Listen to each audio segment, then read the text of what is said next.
Great. We have these two key words, sustainability and innovation, applied to architecture and construction.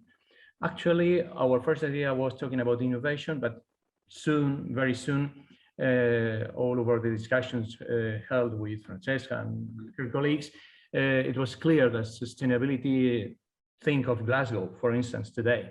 This is a real important topic for, not for now only as a fashion, but also in the future, medium term and long term.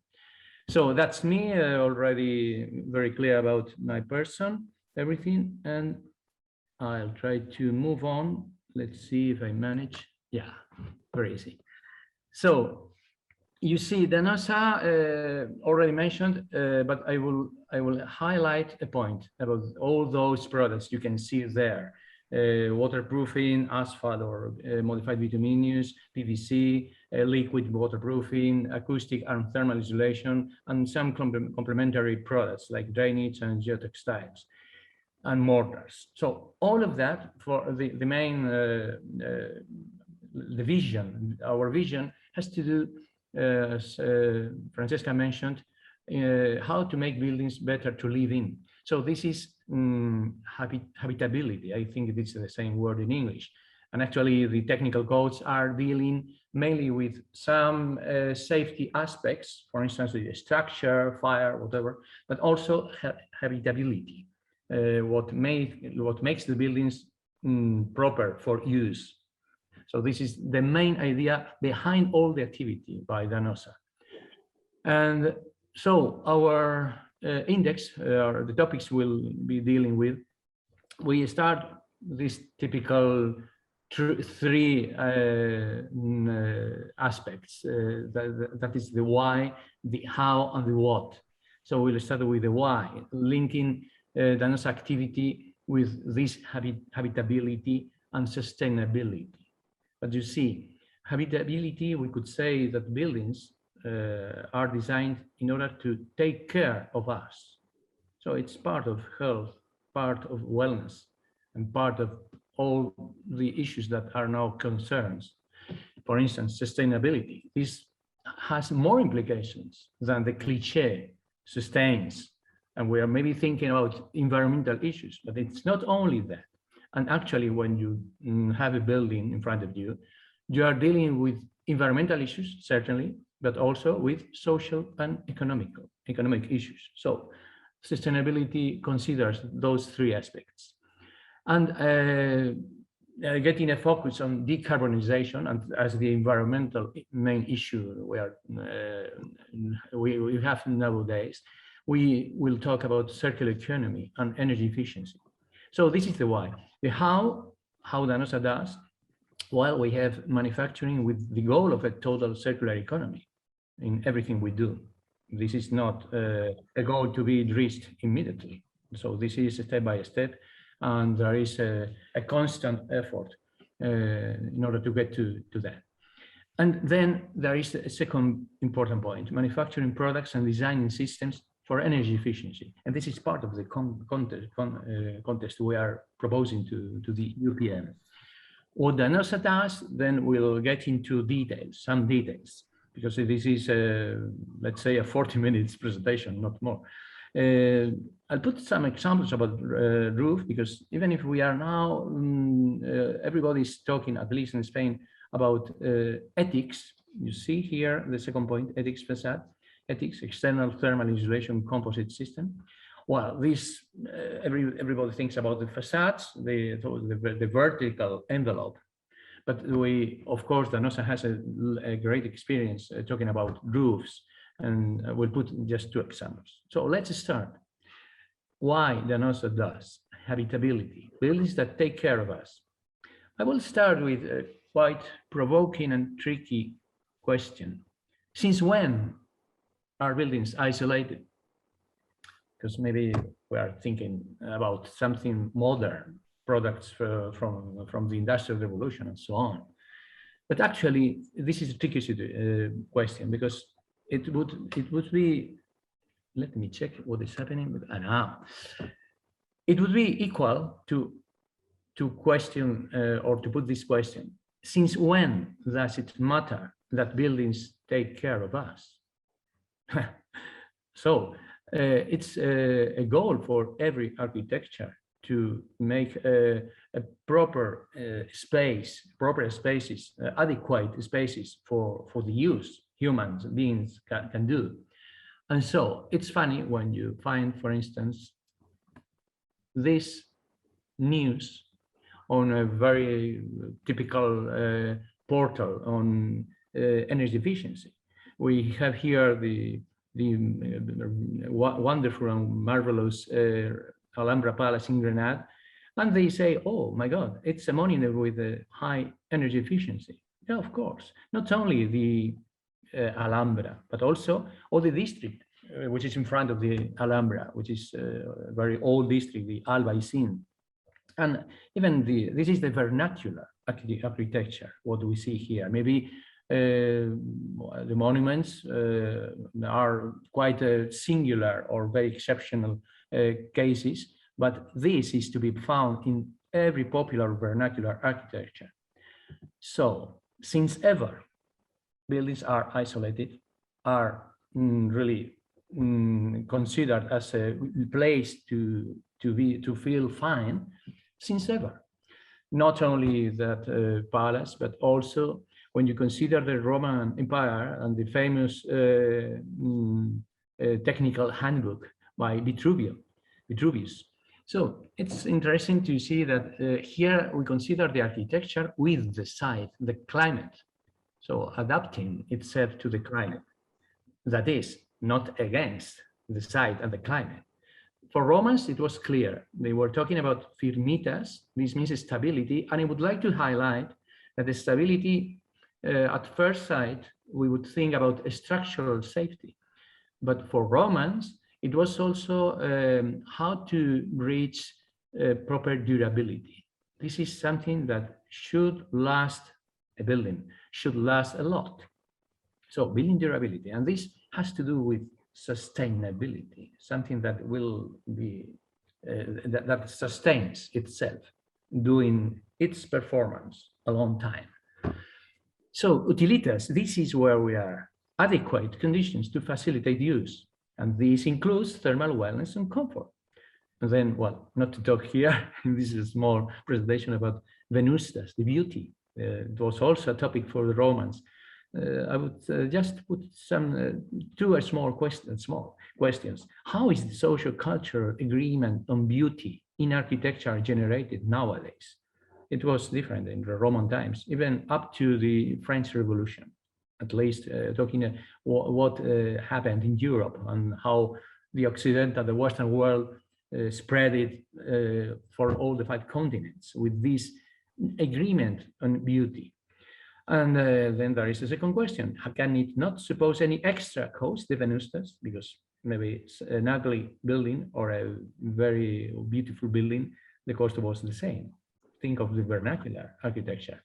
For instance, think of this igloo with all the considerations about thermal comfort in the very hard conditions close to the Arctic, to the pole, or totally the contrary.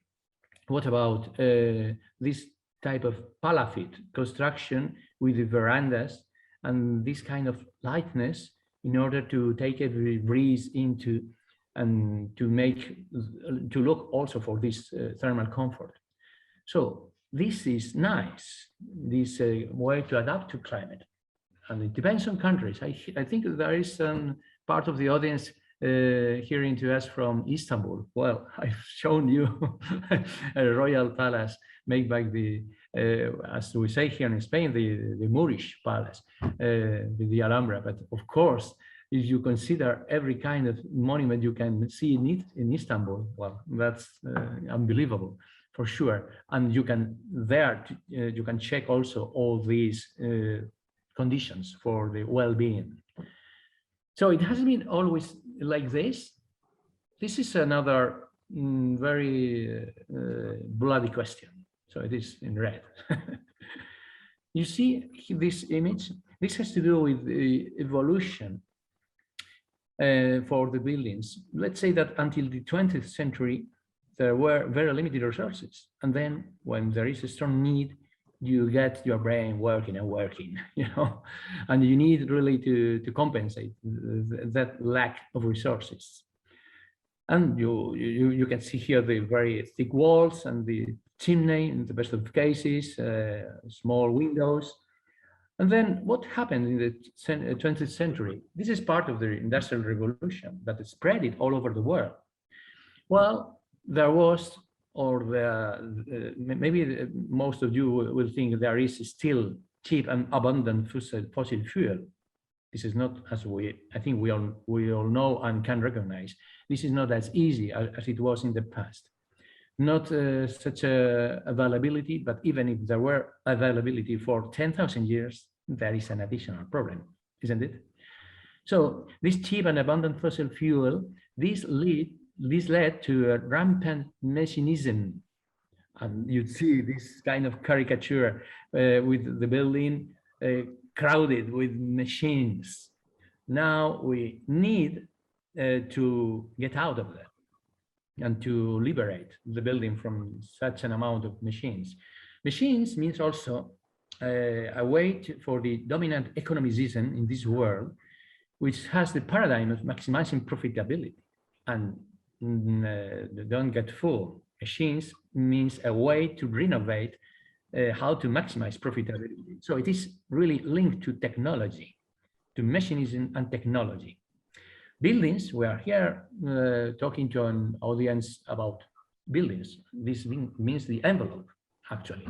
And we can put a lot of things within this envelope, within the building. But actually, we are trying to get out the most of the envelope. So this is what is being proposed now. Maybe there are some specific aspects, for instance, talking about the solar passive behavior or performance of the house. And even there is a very famous German institute, the Passive House from Darmstadt. But this is part of more general paradigms. And we'll talk about the sustainable development, the circular economy, or even if you go to check other paradigms coming from, not from the Western, so strong Western way of thinking, you can find in the Americas, you can find the subac causae, this well-being by the indigenous, the Native Americans, so to say. So going back to the energy, what does it mean?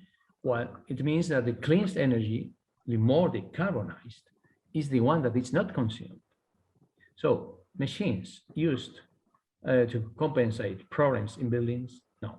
Avoid machines used merely as a way to compensate bad construction. In order to take full advantage of machines and equipment, care of the good construction of the building must be taken first. Good construction equals, this is in a nutshell what we are saying here. Good construction equals well thermally insulated construction.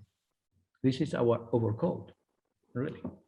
And by the way, I'm at home, I'm home-based now, and this is partially a passive house. Now it is getting the sun into, I can see from here, and you see I have just not my jacket, but my shirt, and actually it is under good conditions. So it's a small example, and I could explain you as a user for this. Anyway, the size of the machines and the energy consumption they make can be reduced and should be reduced.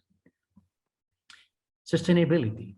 All this has to do with sustainability, but there are more implications. Our impact on the planet.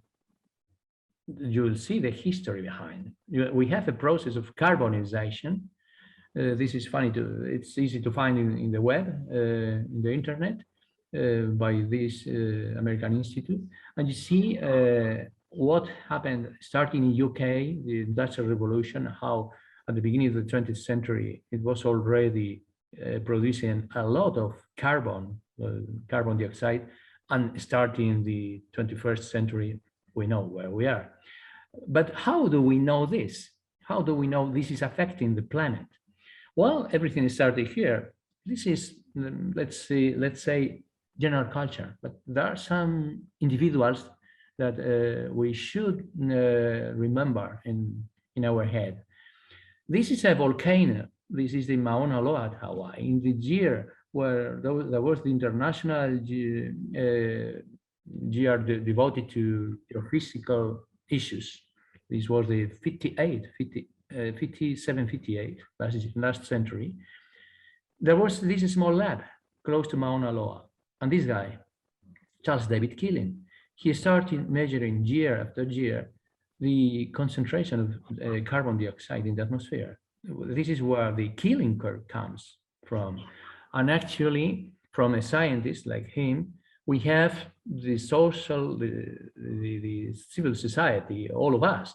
We have concerns expressed one way or the other, but the young people, and I guess I'm having many young people listening to me, young people can see that this lady from Sweden is expressing at her own way and depending on so many factors. But she's really right, saying that something has to be done more than a blah, blah, blah. And this is a problem when you organize such a collective issue and so many interests behind. But there is a concern. So from the scientist who was really worried about what he was checking to the society, we have then what the institutions, the states can do. And we have now at Glasgow, this conference of the parties. And it's a matter of finance. They are merely discussing there. Not clear what will happen in some years, but the future is really pushing or pressing on all of us.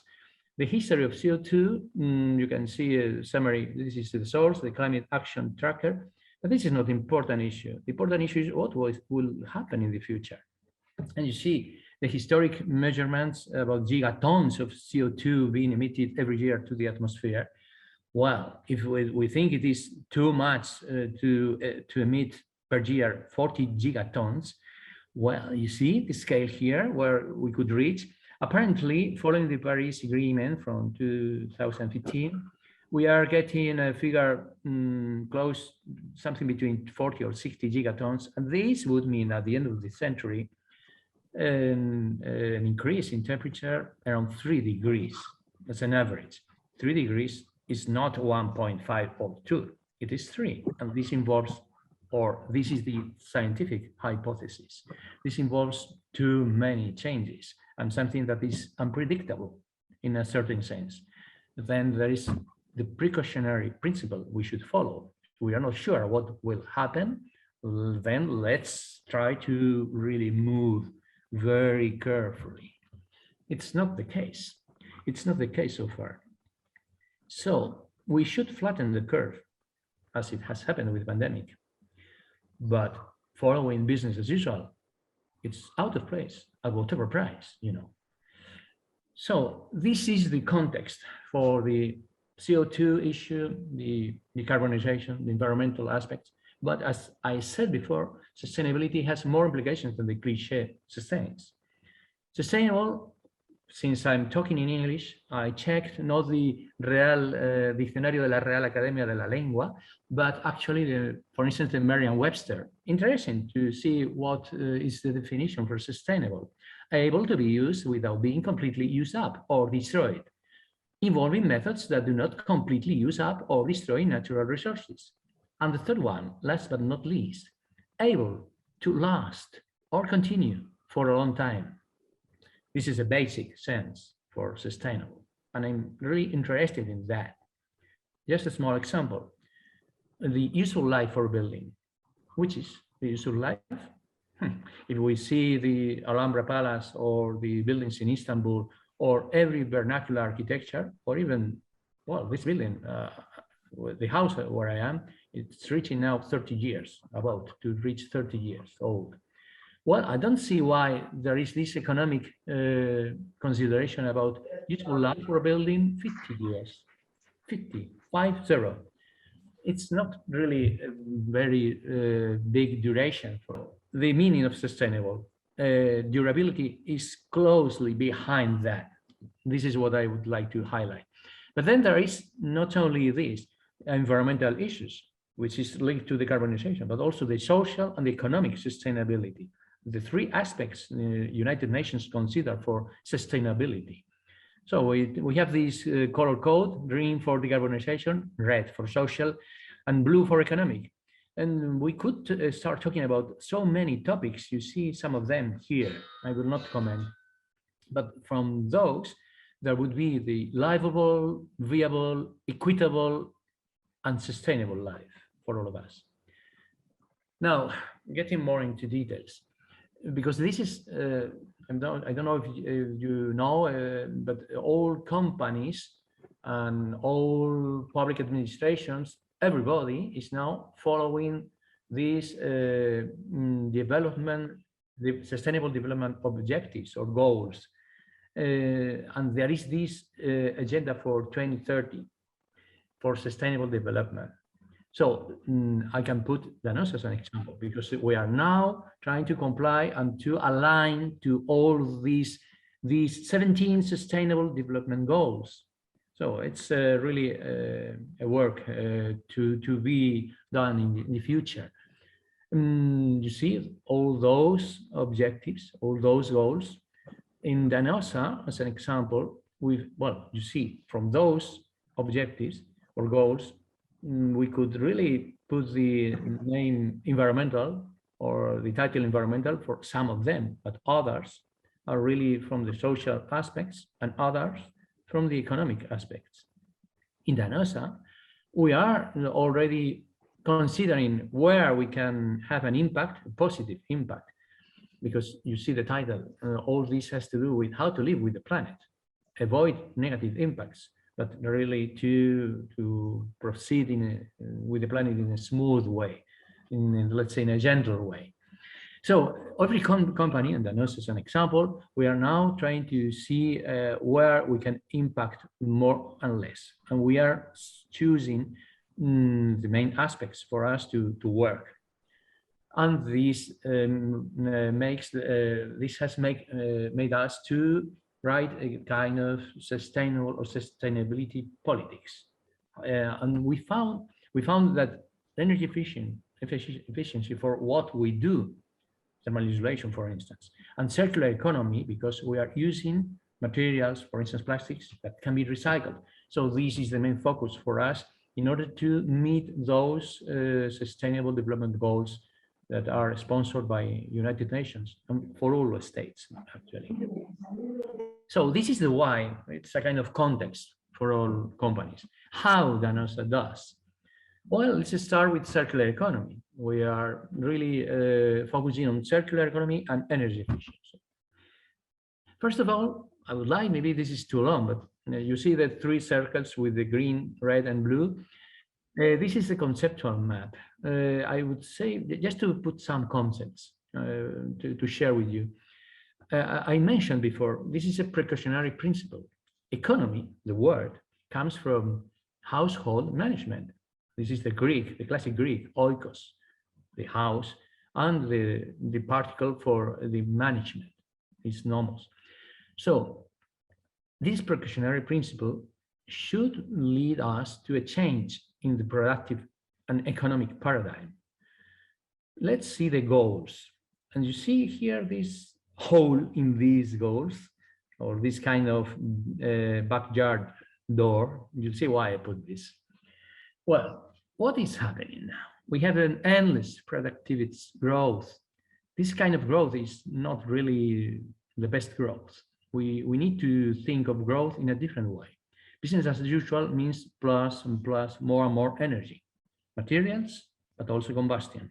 This is what they say, linear economy and producing a lot of waste. Now we are talking about decarbonization.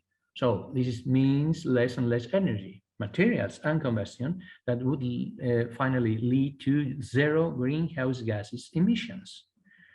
And we talk about circular economy. Yeah, circular economy, but there are different types of circles. I mean, we should also consider a kind of spiral economy. And it depends, this can be subjected to discussion, but there are people, as you may know, that they are talking about degrowth. Degrowth maybe not in all aspects, but really all the human activities must be scrutinized. Well, because there are also a big production for weapons, for instance, a lot, a hell of a lot. Well, I don't know if the weapons must be increased, the weapons production. So the growth is a word linked to growth. A good growth would lead to degrowth in certain aspects. And since I think a lot of architecture students are listening to us, maybe you know who is famous because of this saying, less is more, as a matter of design by Ludwig Mies van der Rohe. But actually, less is more could be not only aesthetic aspect, but an ethic aspect in this sense. So this inspired economy, we should be really careful about the circular economy as a spiral economy. So circle, but circle growing. This is linked to not so famous economic concept called rebound effect. And maybe some of you have heard of that. So not every measure that leads to efficiency will finally get efficiency out of it, because it is making, for instance, a resource cheaper, and then this resource is used in a very unbelievable way. This happened with the coal in England in the 19th century. This is where the rebound effect was checked by an Englishman. So, and it is happening nowadays. So we have goals that we should consider which is really our goal. A circular economy, yes, but spiral or inspiral? Means for that. Eco-design, it has to do with the contest we are now promoting among the students. Eco-design means, as general concepts, robust products and systems, because then they can be accountable and traceable. And we could internalize the environmental costs. And there are a lot of tools around: life cycle analysis, environmental product declaration, recycling, and then we are turning waste into resources, energy efficiency, certainly, reutilization, durability, as I already mentioned, reducing waste, and what about the disassembly, the deconstruction? So we make a kind of Lego approach, or so to say, with every kind of standardization, modularization, installation, prefabrication. So these words in English, so funny. And we have also the repairability. This is an aspect linked to the use and maintenance. And you consider, I said, the building take care of us. Yeah, but we, in turn, we should take care of the building. So these aspects about health and wellness, there is a cross junction between the building and ourselves.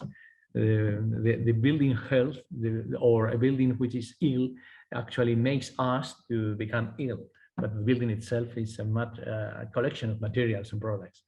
But we should take care of it. So this is a conceptual map. But there are some other considerations. Circular, we talk about circle. Okay, again, the useful life for products, systems, and buildings. This is difficult to say because nobody is there to check, or yes, nobody is there to check. This photo I took myself. It was just after 30 years period. This is a thermal insulation, XPS, on top of an inverted roof. You know the system. So it is the system where the thermal insulation is more exposed to rain, to change temperatures, gaps, to whatever. Any kind of attack from the rain, from the water, or from any agent that can attack the thermal insulation is there. Well, we were trying to check after 30 years in use, how was the foam, this structure, formed structure for the insulation.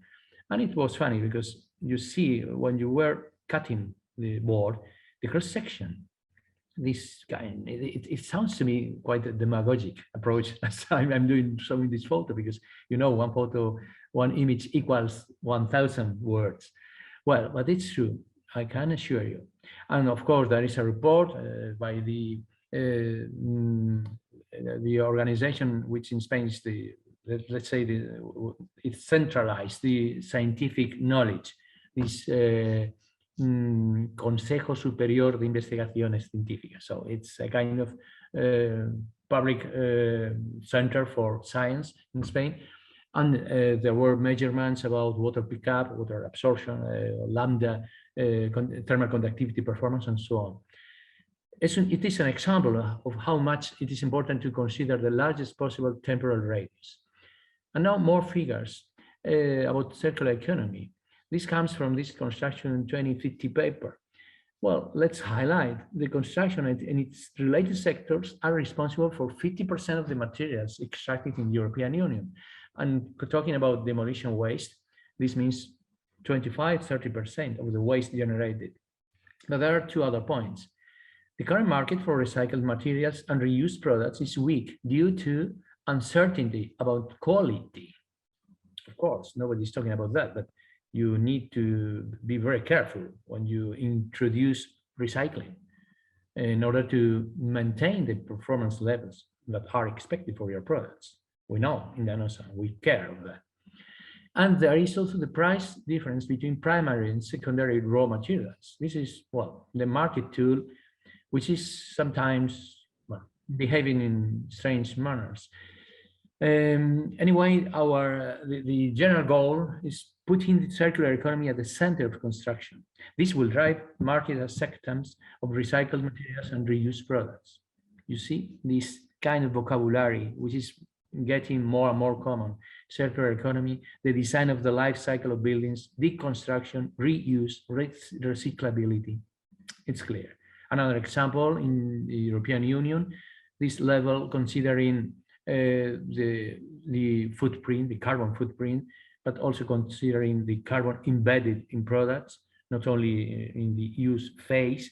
So it has to do with the life cycle analysis. And this is getting more and more included in all codes, in all regulations, or it will become soon included in all regulations in order to get subsidies or in order to be legal, simply legal. In DANOSA, we follow this approach. As I said, it's not a matter of getting in one day or 1 year, everything solved. No, it's not so easy. But we are step by step proceeding with all our production lines to get this life cycle analysis done and producing the environmental product declarations. We have all those. We have now under preparation 3 more. Well, there are particular aspects for France because they include other aspects concerning health. And this is an example of the typical certificate by the external verificator. There is, in this case, Tecnalia, a company checking what this life cycle analysis consists of. More aspects, recycling. You see how all the used plastics, or for instance, all these fish boxes, the fish packaging. Well, we have that plastic at the end of its useful life is not a waste, it is a resource. In 2012, DANOSA created this company. It's a company part of the group. And the main activity is the management and recovery of waste for its incorporation to the manufacturer of DANOSA products. Well, we have some figures. I will not comment too much, but more and more we are including all these recycled plastics, be it high-density polyethylene, polypropylene, low-density polyethylene, or expanded polystyrene coming from those fisheries with the packaging they use. And let's not forget, the asphalt itself is a residue from the distillation of naphtha for the waterproofing membranes. So, more for PVC, we are part of this European group of companies recollecting, for instance, PVC in all applications, but also the flexible or the plasticized PVC for waterproofing. And energy efficiency. And we'll finish by our topic for the contest. It's quite known that the external thermal isolation composite system, ethics, as they say in Europe, or well, in Spain, we have another acronym, and in the United States of America. And I find it really useful to understand, as Francesca, as they say in Italy, very, very intuitive, capotto, which means overcoat, abrigo. And actually, abrigo in Spanish. Actually, this is what every thermal insulation tends now, the tendency. In Spain, for instance, there were a lot of installations putting thermal insulation in cavity walls. This is really a complex issue when there is a need for more and more performance, and you need to avoid thermal bridges, and you need to get more out of it in the sense, for instance, of thermal inertia. So it's better to insulate from the external side. But imagine about renovation. So everything will push us to move to this type of facade insulated system from the external.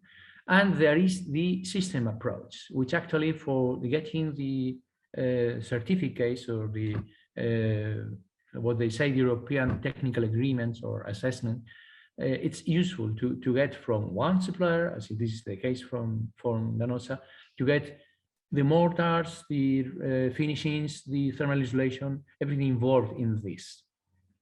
So we have prefabricated thermal insulation boards, we have mortars as adhesives, we have mortars as renderings with the reinforcements and mesh, and we have the finishings, and everything from this system approach. So we'll get again back to this ethics system, but two other examples. You see there several products: geotextiles, drainage, insulation, waterproofing, whatever. And we have what also is a good theme for decarbonization, wellness, energy savings, because it has to do with the typical roof garden finishing. This gives an extra to a roof, but also means some care or additional care about use and maintenance, no doubt. It's not the same putting stones there, gravel, or putting plants, but there are benefits. Benefits not only in this term, monetary term, but benefits as sustainable from the social, economic, and environmental aspects. The same for industrial, another example, industrial roofings. We, because of the R&D, we managed recently to increase our solar reflective index. And this is good also from the thermal point of view, not only because you have thermal insulation there, but also because the reflectance by the waterproof membrane avoids overheating below, because there is not, it's not touch a car, a black car, and touch a white car. This is very easy to understand. This comes from the States, by the way, from California in particular. And this concept, it is called cool roof. And when we now, without putting who are our competitors, but we have an index not badly positioned. And now, and I will end because I see there is, we have only 15 minutes in front of us. We have the ethics. Well, there are several green or red. Green means good. Red means, well, not bad, but we must consider that external insulation is a more expensive and delicate installation if we compare it, for instance, with a cavity wall. Yeah, but there are advantages. Advantages from the physical performance of the building, talking about thermal inertia or thermal bridges. We'll see soon. And then there is a change in external appearance. This is bad or not, but a new appearance can give extra value to the building. And talking about refurbishment, well, it's clear when you insulate from the external side, you have minimal interference for users during construction, and the useful surface of the house is not reused. You are not putting anything inside. However, the community of owners agreement is required, and it's difficult to apply in protected buildings, historical buildings, for instance. About thermal inertia, just one comment, very specific. Sometimes there are people thinking that thermal inertia is one thing and insulating is another thing. Well, when we had in the past walls like this, 1 meter width with a stone or with mud bricks, this kind of adobe, we say in Spanish. Well, that's different because you have a very high mass, a lot of mass.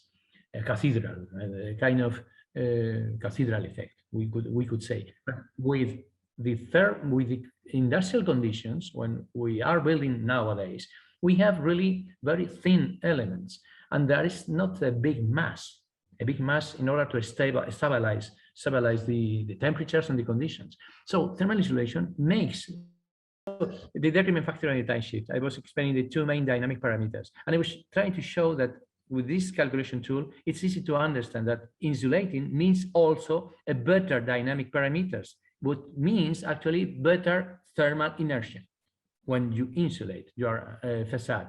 And the same for thermal bridges. It's easy, even you see the figures here, it's easy to understand that insulating by the external side means that the temperature inside is not really dangerous. I mean, cold, because the wall is basically at the same conditions as the interior. The opposite if you insulate from the interior side, from the internal side. So there are calculation tools to check that. And there is also talking about this, and this is the system where we would like to see which kind of innovations, what is lacking, because now we have the state of the art. I'm explaining and showing some very simple images about the state of the art. It's thermal insulation rendered with mortar and then with the finishing, but who knows? This is the part of the innovation. And also, I was ending here with some very easy considerations about how much savings, not savings as such, but actually energy losses in a wall without insulation and a wall insulated. And it's easy to understand because this is the typical degree days approach, even more simpler than the degree days. But it's easy, as I said, to check in a very simple Excel sheet the energy savings for a certain building element and the savings, be it in kilowatts per hour and square meter of the element, not our usual surface, but the roof, the wall, or the floor, but as a construction element, the building element. And you can check even some economic terms, the payback or the net present value. And also emissions about CO2. It's easy to check all that. And to finish, photos of quite an old project. These photos were taken by me, again, my experience, in 1996. It's some 15,000 square meters block of housings in a city close to Madrid, named Guadalajara. Guadalajara, not Mexico. So 21 years later, because it's easy to check, even if there is people listening to us from Madrid area, this balconcillo is easy to find there in Guadalajara. Ask me if you want. And you can see an old project, an old ethics project, how it works after now, this year, 25 years. So it's interesting to check. We are, and that material, of course, it was not DANOSA. DANOSA was not producing at that time, but we are producing under the same standard. And we are starting with all our system, including mortars. For instance, these two sites before the pandemic came, so close to Madrid too. Well, and the contest we are proposing. In this call for the DANOSA Innovation Competition for students, participants will be asked to do an energy rehabilitation project, preferably on one of the buildings on the UPM campus. You see there, the campus. The proposal will consist of providing innovative and sustainable constructive solutions in the building envelope, taking DANOSA systems and solutions merely as a starting point. Competition rules, the registration period, and the rest of the information will soon be provided. So, thanks for your patience. I've just finished the presentation, and I'm open to share. Let's see now. Either now or later on, through the Francesca and our colleagues in the UPM, you can ask us whatever you need, and we'll let you know anyway in case about the contest we are going to propose. Okay, thank you very much to everybody. Thank you, Carlos, for your presentation. The time is flying so fast, and we have no time. Yeah, we have just a few minutes to. Yeah, sorry for that. Yeah. This is what I was saying. Any question you can put that later on, no problem. So thank you to everybody. It's not easy to summarize a lot of information. I think you spoke about many aspects involved in the sustainability of construction, and you give us a lot of topics to think about. We have 5 minutes more. If there is any questions, if you want to write it down in the chat or open the mic. And we have 5 minutes. So I think there is some question. No, it's just to say thank you. Anyway, we remain open for any question coming later on. No problem. Okay. So You're welcome. Well, okay. If there is no question, I think we can close the session. Just remember that next week we will have another session on these topics. We will send you information during the week, and we will share the title of the conference and all the information about it at the same time, 1:30. And I don't know if Alvaro wants to say something more, or if not, we can. No, nothing to be done today. Okay. So, well, thank you to all of you for being there, and I hope to see you all next week.